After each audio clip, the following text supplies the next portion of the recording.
good evening or good afternoon, depending on your time zone. I'm hoping you can hear me okay. Today's kind of a brief overview of some of the neural networks and the locations that in the brain, and also a touch on the autonomic nervous system as it relates to pain.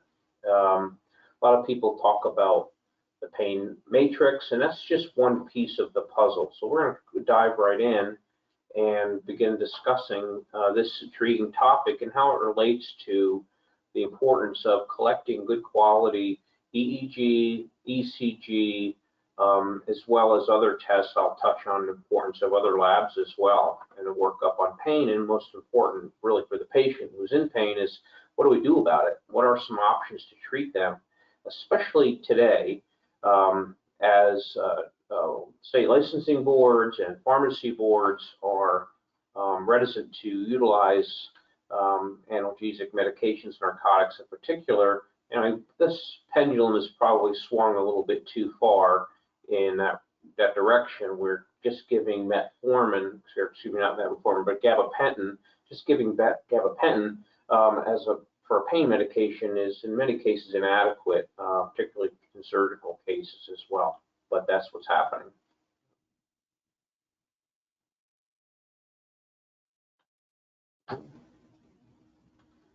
So I'll just touch on the prevalence. Not going to waste a lot of time on this because you all know it's common in your practices, but it's very common in adults. I mean, we're looking at a quarter population in most cases, and they have chronic pain, and even a big percentage of our adult population, particularly the older adults, have what's called high impact chronic pain. High impact pain is significant in that it completely disrupts function. There's a slightly higher incidence of those white Hispanic adults and slightly more women than men, but the numbers are relatively close. But if you're wanting to pick out populations that are slightly more affected, that's the population to be women, non-Hispanic white women. And pain is considered a really significant health concern, as it rightly should be. And it costs us half $500 billion. And the government seems to throw around money in those numbers rather frivolously these days, but it's still a rather big cost, ongoing, annual, and this is not just in the United States, it's all around the world. So just a quick look at the demographic difference between the genders with respect to high impact pain, which is clinically disabling, and chronic pain. You can see that difference as I was drawing between men and women in the green and the light blue or gray color. And in terms of age, the age cohort climbs pretty significantly, over age 65. You're starting to see much higher percentages, greater than 30%, as people get into their 80s. And the management of the population of older adults is quite important, particularly because some of the medications being treated are not really, they really can't handle the chronic nonsteroidals and other medication options for pain, causing other disease conditions that are side effects for the treatment. So looking for alternative non-drug options for the management of pain is really important. And I mean, it's important for every age, but in particular, medically, I think it's important for older adults. One thing to touch on, and one of the reasons why the Evoke system includes heart rate variability data. A lot of people have asked, they say, well, Dave, why did you put heart rate variability in what's basically an EEG, a functional look at the brain? It's because the heart rate variability measure is critically important to not only treatment options, but if we want to treat a patient, we should have a baseline measure in place. And the interface between the brain and the heart is well known. Not going to touch on the enteric nervous system, gastrointestinal system at all, but just keep in mind that that's also very much related to the heart and the brain as well. And it's just beyond the scope today of drawing that interface between the microbiome, the GI cyst, the gut, and the brain. But that's also relevant to pain. But to touch back on heart rate variability again, We measure that in the Evoke system, and that's mostly because we know that the vagus nerve runs from the brain through the face and thorax to the abdomen, and the vagus nerve, it stimulates, can stimulate the brain. When you're doing heart rate variability biofeedback, you're basically stimulating that 10th cranial nerve. And by doing so, that can help modulate mood and pain, the regulation of mood and pain, which are closely related. So heart rate variability, when you see abnormalities on your report data, you have an option to introduce heart rate variability biofeedback. And Evoke is paired up with Thought Technology, a company in Canada who makes fantastic home use, practical office-based use biofeedback equipment, and heart rate variability is one of their devices. They have several to offer the physician and to the patient. And the Evoke system itself has heart rate variability built right into it. So you have multiple options, and then there's other brands like HeartMath and CardioRead and other types of consumer-facing heart rate variability tools that we recommend. In fact, in our office here, we very often will, when we see abnormal HRV data in the reports, have them either buy or even borrow some heart rate variability equipment. This is what it would look like if you have a pain patient. In the reports from Evoke, you'll see that high sympathetic tone in red on the bottom left. So when you have high, very low frequency power, that's an indicator of very strong sympathetic dominance. And patients with pain do have increased sympathetic activity, and by contrast, they'll often have very diminished parasympathetic activity. So it's important in management of pain patients, sorry there, go back to that, that we look at both balances of the parasympathetic and the sympathetic, and the way to do training or treatment when you see this pattern is with heart rate variability biofeedback. And what you will see happen is an increase or almost a practicing of producing a dominant frequency near 0.1 hertz. And that's by breathing at 6 breaths per minute and following the sine waves on the software for heart rate variability software to produce a stronger or more dominant low frequency power. And when you retest a patient, you will see that difference. So pain regulation, like I said, involves both sympathetic and parasympathetic, and these components of the autonomic nervous system, they become dysregulated. And we'll talk when we get to the central nervous system discussion in the brain, is why you would also see a dysregulation in regions of the brain. In particular, we're looking at the anterior cingulate and parahippocampus that have dysregulation in particular. We have decreased high frequency power, and we get that high sympathetic dominance pattern. And two time domain measures, so we have frequency domain and time domain measures that will both be abnormal with pain. And it's easy to measure and it's really strong empirical support. And I'll show that image again. Here's the time domain measure. The SDNN score here is quite low, total power is low. And then the frequency domain measures are here, these frequency patterns. So we see abnormal frequency and abnormal time domain patterns. And again, both are amenable and treatable with heart rate variability biofeedback in particular. There's other things that can improve it as well. Certain antidepressants can be helpful as well. We do there's other types of treatment, yoga, mindfulness meditation. There's other treatments that have been shown to be helpful in improving heart rate variability. But the beauty of this measure is it's something that can be done by patients at home when they have their own home equipment. So they can have the medical grade equipment in your office, but then they can leave your office, purchase home-based or consumer-facing products and train at home. And just like they would be taking, say, a medication regimen at home, there's nothing wrong with doing a biofeedback regimen at home as well to get a greater outcome. Heart rate variability has been shown to be associated with improved regional blood flow in the prefrontal cortex. Clearly an important area for brain function, depression, and we see when we have improved function in the prefrontal cortex, medial prefrontal cortex, we have not only pain reduction, but also improved depression, and that's no surprise to most people. A lot of good papers on this topic. I just highlight one because it was a meta-analysis a number of years ago, and there are many, many more since then around the world. So the bottom line really is when you have patients with pain, we need to measure the heart and measure the brain. We can't just do one thing. We should really measure both systems, and that's the reason for the heart rate variability measures. So now let's take a look at the brain. So in pain management, it's rather complex, as you would imagine. And default mode network, again, as you would imagine, it takes, always seems to pop up with conditions of dysfunction such as pain, PTSD, and the like. And there's a reason for that, because that default mode network is critically important in the brain for handling a lot of functions.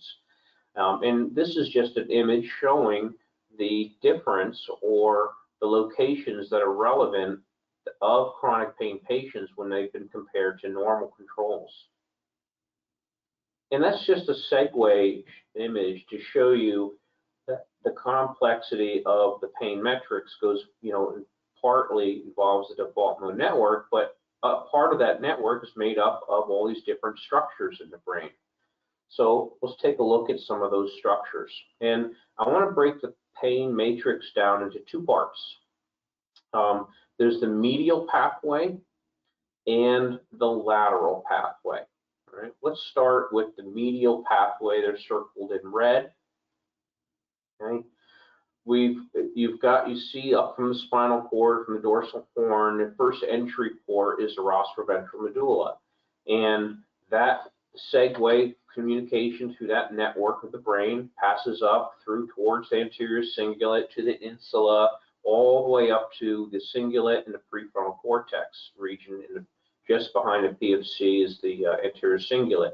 And that structure there, that pathway there, is predominantly called the medial pathway. And the reason to separate it out is because it presents symptom-wise a little bit different than the lateral pathway. So the medial pathway projects from the medial thalamus to the cingulate and the insula cortex. And it processes the affect or the motivational aspects of pain. In other words, how unpleasant is the feeling, or what is the degree or emotional suffering level of that pain?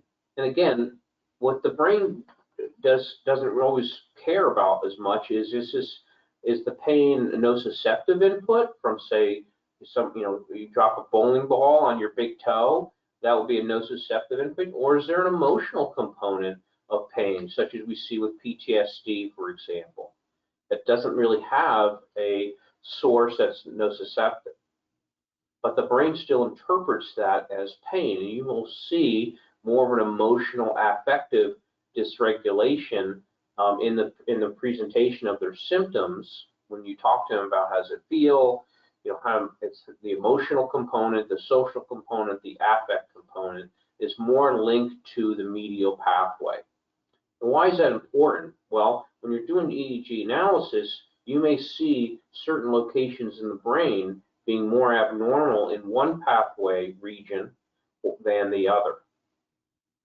For example, the medial pathway, you may see more anomalies in these Broman areas. So when you look at your Broman area charts, you may see a bigger problem in these areas like 24, 32, which is the cingulate and the insula cortex, and just the back end of the prefrontal cortex.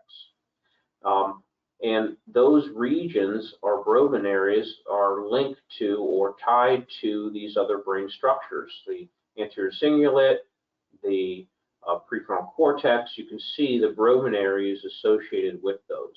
So if you have a patient where those Broman areas are popping up, and they're dominantly abnormal, and I'll talk about what frequency that'll be in a moment, then you have a pretty good idea what type of pain region is involved, and if you're doing neurofeedback, you can target those areas, or if you're doing brain stimulation, you can target those areas and have a pretty good rate of success as a result, because you have individualized the area of the brain that's more problematic for the person.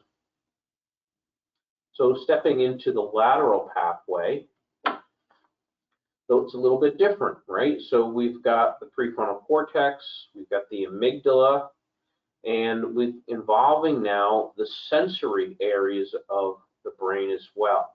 So that's important because it'll give you different types of symptoms.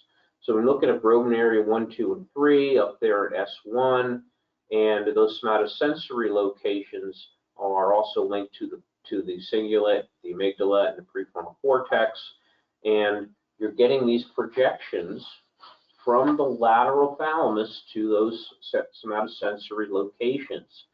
And how this is interpreted often by a patient, they may say, it hurts right here, the intensity is extreme, like a stabbing pain, or they might describe it a little differently than an emotional description with the medial pathway.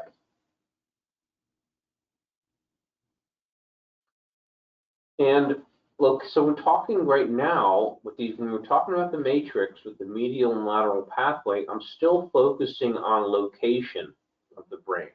And we're going to talk in a minute that that's not the only part of pain that's important, and also another reason why an EEG analysis is very useful.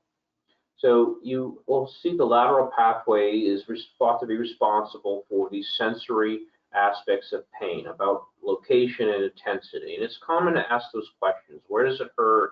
Is it ice pick? Is it burning? Those are all common pain assessment questions.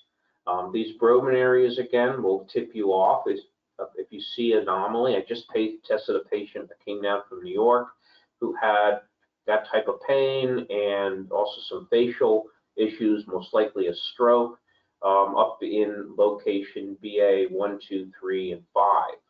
And the person was having several symptoms related to dysfunction there, and they gave us a target, gave us an area to start treatment with, both with neurofeedback and other modalities as well. And one of the reasons that we look at this pain issue through the EEG is we start to get an idea by looking at the alpha level. The alpha is what area of the EEG, the alpha frequency bands are abnormal. It gives us another indication of the reason or type of pain, the etiology of that type of pain, because we see a very strong relationship between the thalamocortical dysrhythmia that takes place in the brain when we have patients in pain. And incidentally, tinnitus, we see that as well. We see that thalamocortical dysrhythmia is there as well. And by the way, this thalamocortical dysrhythmia is where the anterior cingulate and the parahippocampus are really over-connected, where there's too much conversation, if you will, between them, and there's over-connectivity in excess. But not all pain is due to dysrhythmia. And I'll show you a slide in a minute that fibromyalgia is not due to a thalamocortical dysrhythmia per se, but has another reason, and it's basically there's a lack of suppression, of pain suppression function of the brain, and that's why you get the type of symptoms that are typical to fibromyalgia. So in other words, that that hypercoherence or hypersynchronous areas between the brain is where they're talking too much to one another. And you'll see terms either hypersynchronous or hypercoherence. Those are two terms to describe that overconnectivity and dysfunction of communication between those regions. And again, it's the cingulate and the parahippocampus. And another thing we see with pain is the pain really can set up almost like a set point. People talk about set points when they're talking about weight loss, for example. And we see this as no better example than in phantom limb. But what's happening is when you have chronic pain, the brain seems to create or establish a new reference point. And that's the new you, if you will. And we see that with phantom limb because there's reported pain for limbs that aren't present anymore on the person's body, yet the brain believes that the pain is still ongoing. And that is just one example that's driven a lot of researchers to look at this dysrhythmia and the regions of the brain that are involved. So in this brain's new set point, it could be either too slow or too fast. So people sometimes want a single brain measure, like you want a single blood measure for an infection. Is it a high white count or is it not? But we see there's abnormality in the EEG that can be either too much slow content or excess faster EEG content. Either way, there's dysfunction in those locations of the matrix that we talked about. So the reason that's important and why you need to individualize your treatment and not just have a one-size-fits-all is because that set point in the regions of the brain will vary from patient to patient, and you may have 10 pain patients, but they'll have different functional brain mapping data.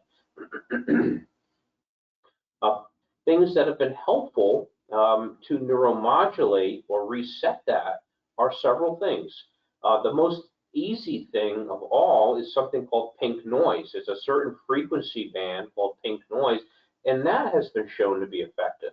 There was a dissertation in the UK in 2014 where a graduate student did work on alpha entrainment, where they would stimulate through visual stimulation at the alpha frequency band, and that was effective also in reducing pain, and it had good lasting results as well. Neurofeedback, as long as you have the right frequency that you select and the right locations on the scalp that you train, neurofeedback has been very effective. The problem with the meta-analysis on some of the neurofeedback studies, and one just came out recently where they said neurofeedback was effective, but in that meta-analysis, they studied many different types of neurofeedback or protocols. And with that many protocols, of course, you're going to see a diminished, conclusion on which one actually helps more or less. But when you individualize to the patient, which is, of course, a study that hasn't done very well done yet, then you are likely to see, as those of us who treat pain see, is that neurofeedback can be very effective because it's individualized. And the other areas that show great promise is transcranial electrical stimulation. And that includes several modalities. Transcranial electrical stimulation is an umbrella term for things like transcranial direct current stimulation, alternating current stimulation, RTMS, or repetitive transcranial magnetic stimulation, or theta burst stimulation, which is a form of transcranial magnetic stimulation. So these are different modalities that have been used with good efficacy to reset that pain's set point and reestablish or improve that thalamocortical dysrhythmia. So this looks like a busy slide. I'm going to slow down a little bit because I want to try to grasp the importance of the pain as an imbalance. So we talked already about the medium lateral pathway, but what I want to spend some time on briefly is to look at the brain as having three functions when it comes to pain. Okay, we've got the lateral pathway on the left, and that's how painful is it? We'll call it painfulness. And that's predominantly involving that somatosensory cortex, those Broman areas 1, 2, 3, and 5 that I pointed out. Okay, and then there's the degree of suffering. How much emotional anguish and hurt are you in? And that's predominantly Broman area 32 range, which is the dorsal anterior cingulate cortex. Those have those key roles in the pain process and in the brain's interpretation of how much it hurts. And then the third piece, and this is new, is the looking at Broman areas 24 and 32, the perigeneal anterior cingulate cortex, and that has a very unique function of suppressing pain. It's a descending pathway, and it's for the suppression of pain.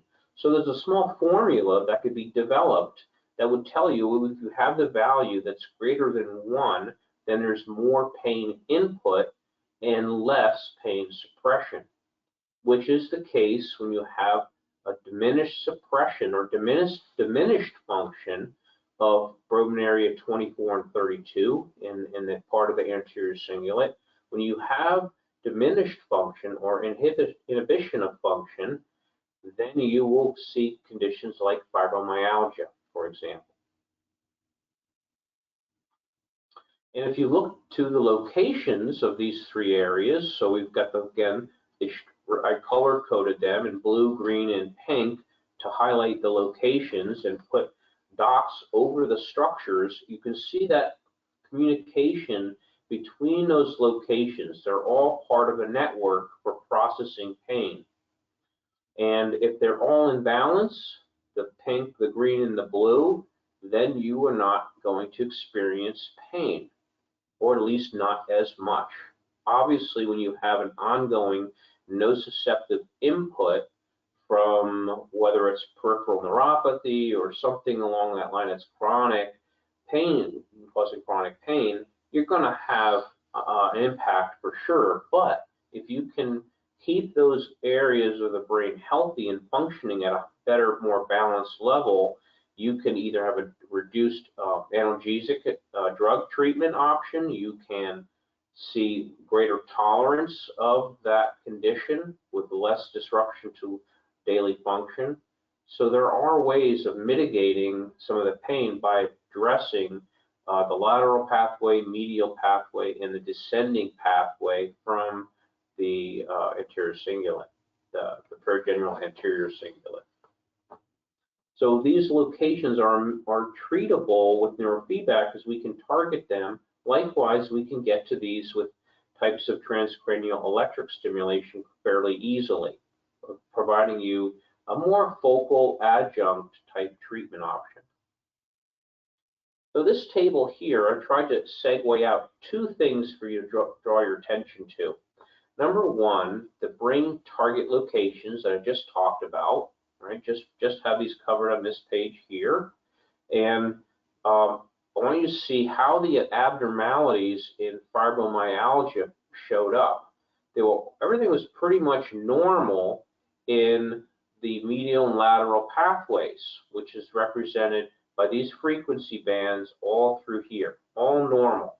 The only anomaly for the fibromyalgia patients was in that pain suppression region, these purple locations which are involved in that descending pathway for pain suppression.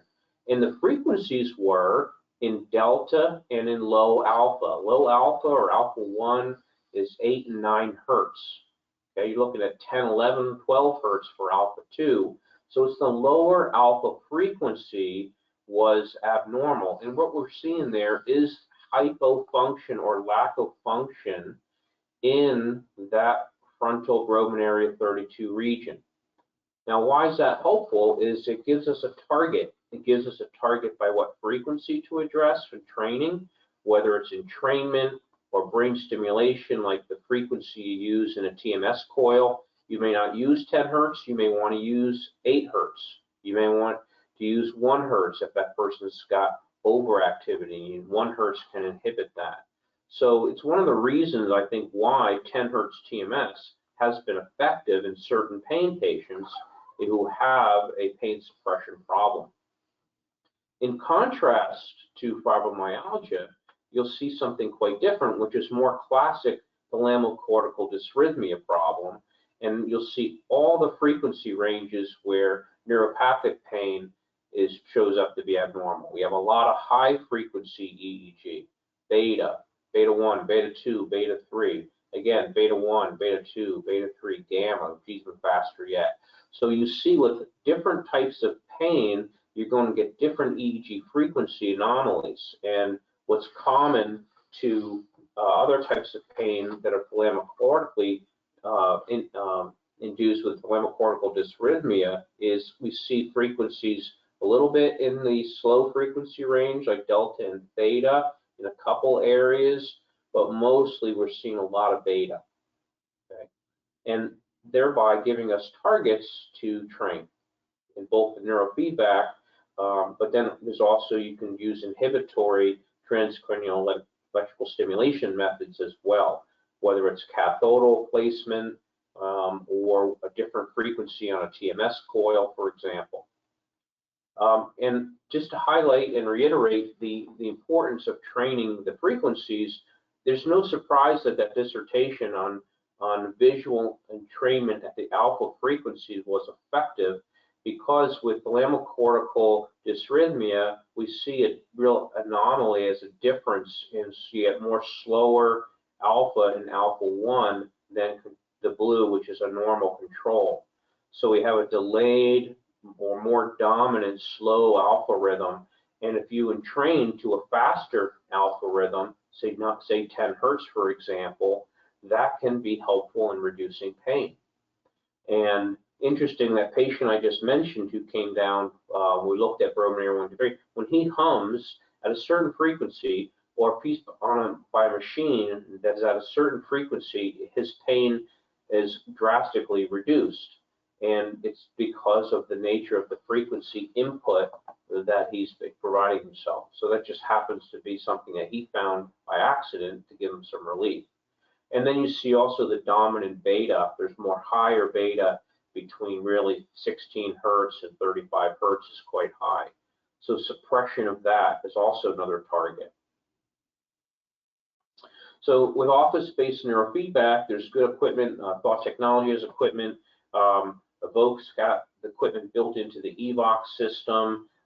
There's some home equipment that Evoke will be releasing very soon to allow people to have patients have at-home neurofeedback options. It's a consumer-facing product, and that will allow them to train some of these regions of the brain that can have a big influence on their pain symptoms. And using your current Evoke report data can help guide the recommended protocols for treating that particular patient.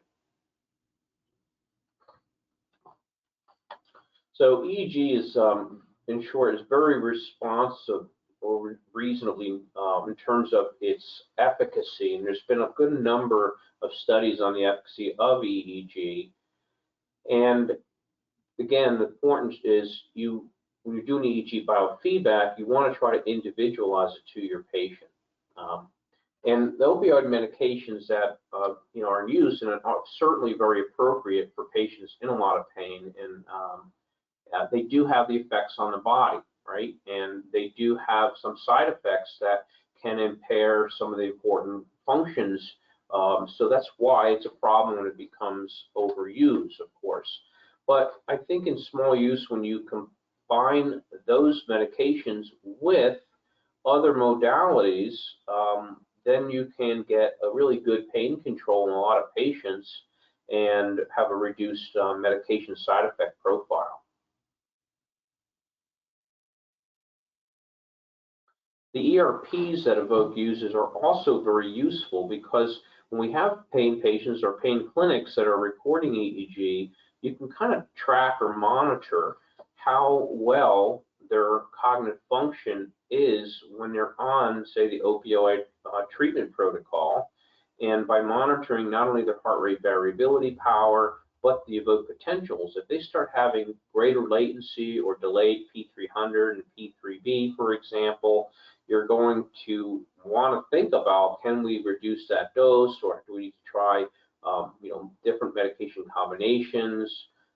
That's the thing that would help give you that, tip your hand to making those decisions, having objective data like Evoke potentials, because that's a quick measure of processing speed. And certainly don't want people having car accidents because they can't operate a vehicle safely.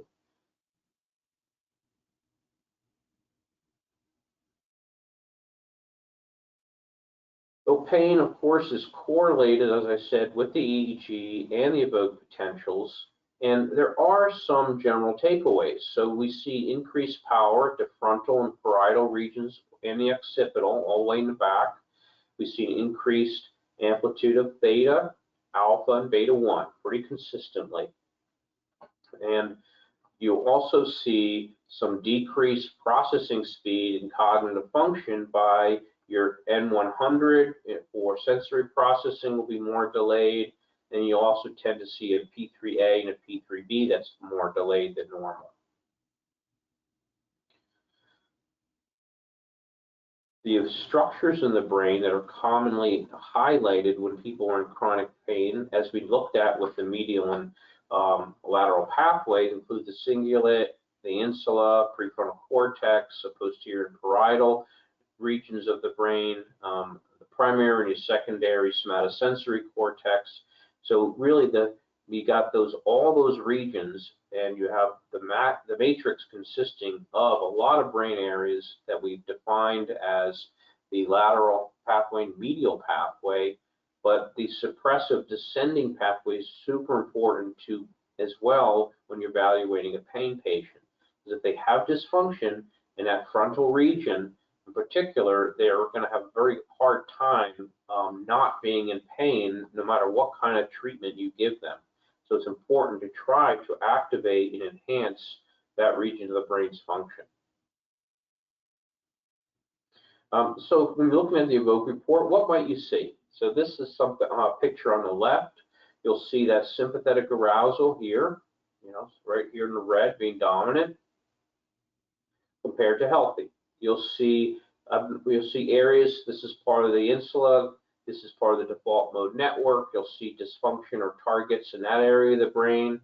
Particularly if you look at the Broven areas, it may pop up at 7 or 24.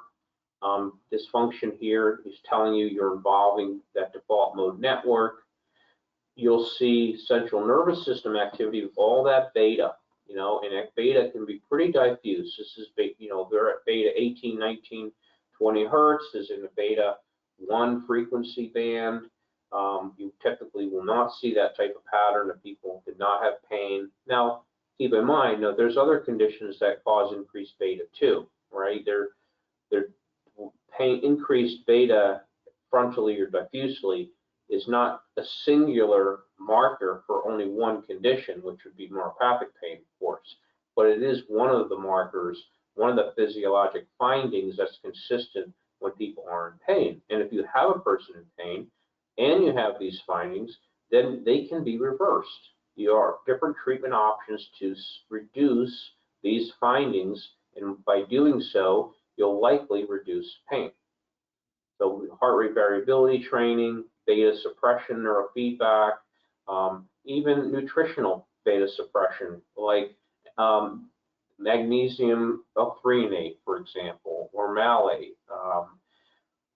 Gabapentin, again, is used for pain, and in cases where there's extra high beta, we see gabapentin being effective in dropping that beta somewhat.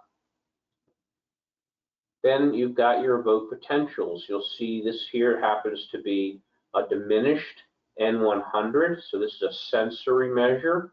This marker here is very flat, not a really robust negative downward deflection for the evoked potential.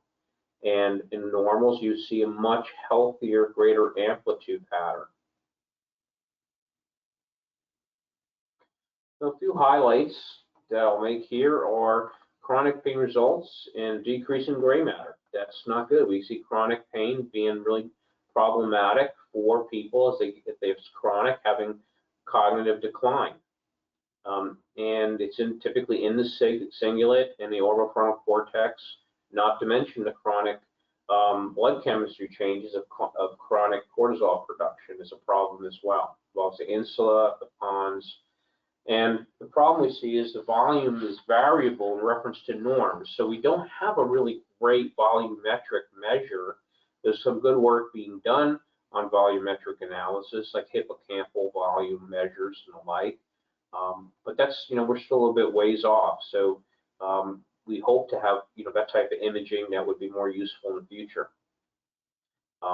But the good news is the gray matter decline is reversible. When you can stop the pain process, or at least arrest it somewhat, then pain is successfully treated, and you can return some normal functions. When you get some normal functions back, some of those functions may include walking, may include getting outside more, some mild exercise, all things that will improve overall health and longevity and wellness.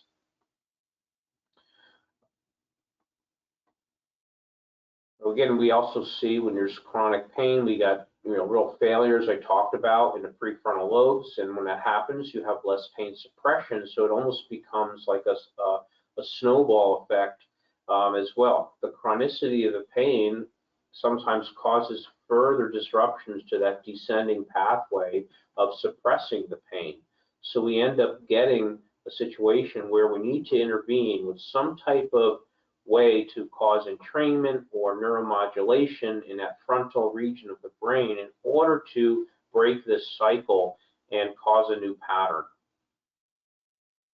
And the default mode network, of course, is a big network, and it's a reliable network for interpreting the process of pain. But we really have a tough time, other than with fMRI, getting good default mode network locations and measurements. I mean, there is MRI neurofeedback, functional MRI neurofeedback, but those are research tools that are pretty much not available to anybody other than a research study. So the only thing we're really left with that's inexpensive really is something like EEG or heart rate variability measures. Whether it's the Evoke system or other systems available around the world, they all are doing a similar thing, is recording the EEG, comparing it to a normal age gender reference, giving you targets in the brain by location and frequency, and with the information, it'll help you differentiate what type of pain they have and what type of treatment might be helpful. So in this particular case, I'm looking at it, I'm seeing, we'll start with the easy one, heart rate variability. This person has dominant sympathetic tone, okay?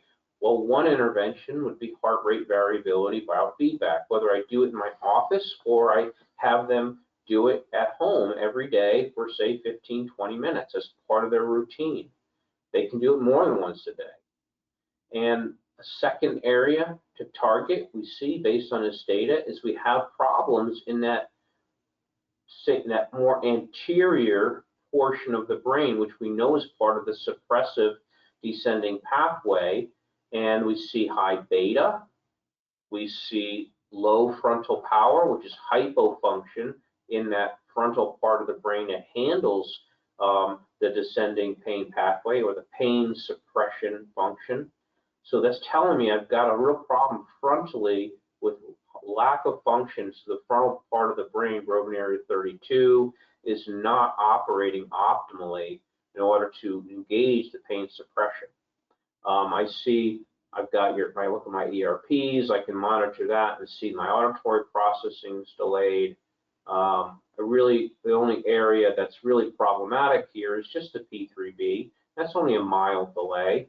So that's good news. That means the person's probably not over-medicated at this point and sedated because we've got relatively normal Evoke potentials. Now, if the person was on narcotic medications, then opioid options, for example, might be what they're taking.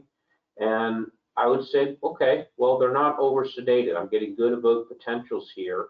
I'm not down in the 700 range where I'd be really worried about the person's capacity. And it tells you you've got a little room to work if you want to try some of the medications that are central nervous system suppressing medications.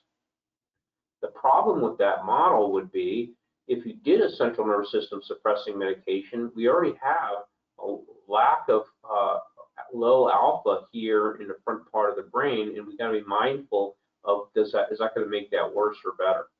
And the last piece, which is probably didn't maybe catch your eye, is the peak alpha is very abnormal. It's at 12 hertz. So it's extremely high, and that needs to be modulated down to closer to 10 hertz. So for us, we would probably do 10 hertz TMS left frontal on this patient. It would make sense to us to enhance and help break that set point and remodulate at 10 hertz for an initial intervention and add heart rate variability biofeedback. The CDC has been pretty much, in lockstep that neurofeedback, biofeedback are important modalities to be using, and just it's very rare to see it in use in most practices. But you may not fit that model for your practice. You may not have the space or may want to refer out, but it would definitely be a part of an adjunct or cooperative care plan for patients with pain. I'll show you some of a real quick, simple biofeedback protocol, and then we'll wrap up. But the simple biofeedback protocol can be used heart rate variability, neurofeedback, Grovenerian neurofeedback is a little more complex. The Evoke system does allow you to do that. It does have good efficacy. There's good studies on types of pain, chronic pain being level 3B. We've got headache type pain being level 4. We have fibromyalgia, which is level 2. At home, biofeedback in the office could look something like this.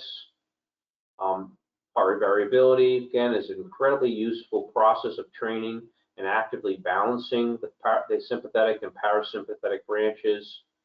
Training goes from this to normal. That's what we try to see when we do a repeat EEG analysis. We know it's commonly used for pain, both neurofeedback and heart rate variability biofeedback. You can measure pre and post to make sure you're getting objective measure changes.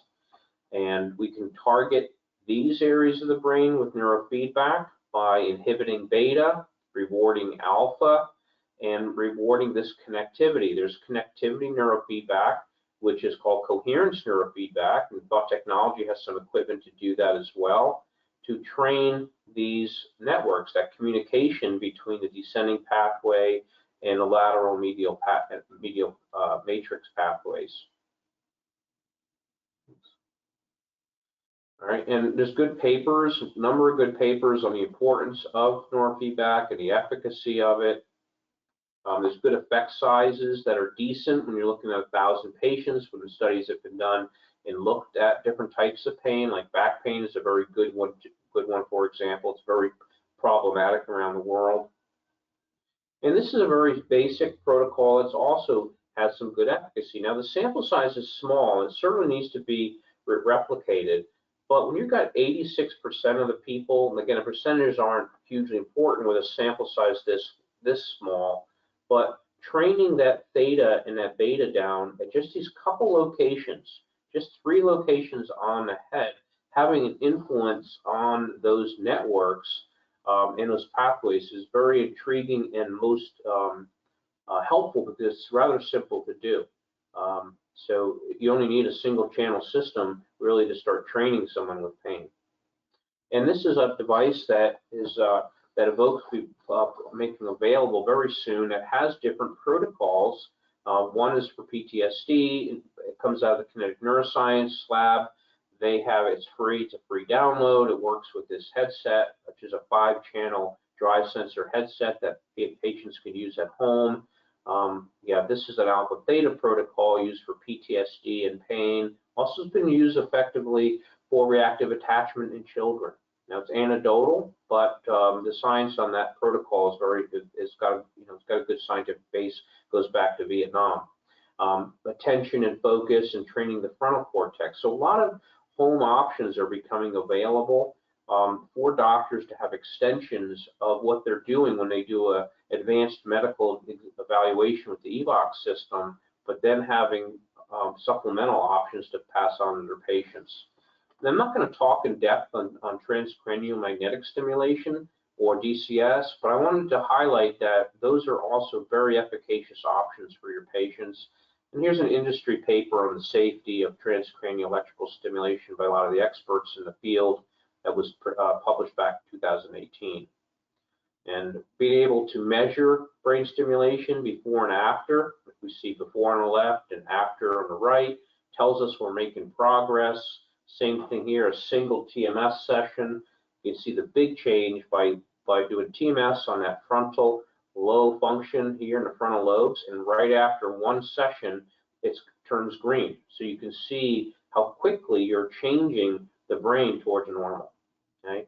These are other tables available from Evoke Neuroscience, the research reports that give you more detail on Brodmann areas and Z-scores and all those areas to help when you have complexities like different dysfunctions in the brain. These tables, these more advanced tables, can be very helpful. Same thing with ERPs, pre-post measures, show what the TMS or brain stimulation is actually doing. So in short and in summary, we'll talk about, we do subjective testing. We ask questions about their function, their pain, where does it hurt. We do objective testing. We look at autonomic nervous system, we look at the central nervous system, then we devise a multimodal treatment that's individualized to the patient with medications, nutrition, treating the GI system, acupuncture, acupressure, EEG biofeedback, heart rate variability biofeedback, brain stimulation. All these options coalesce together to help and improve patient outcome. All right, so that's it for today. I appreciate you all taking the time, and if you ever wish to reach out to us at Evoke and talk about this some more, feel free to contact us, and we're happy to talk to you in more depth about pain or other conditions that you're treating with your patients.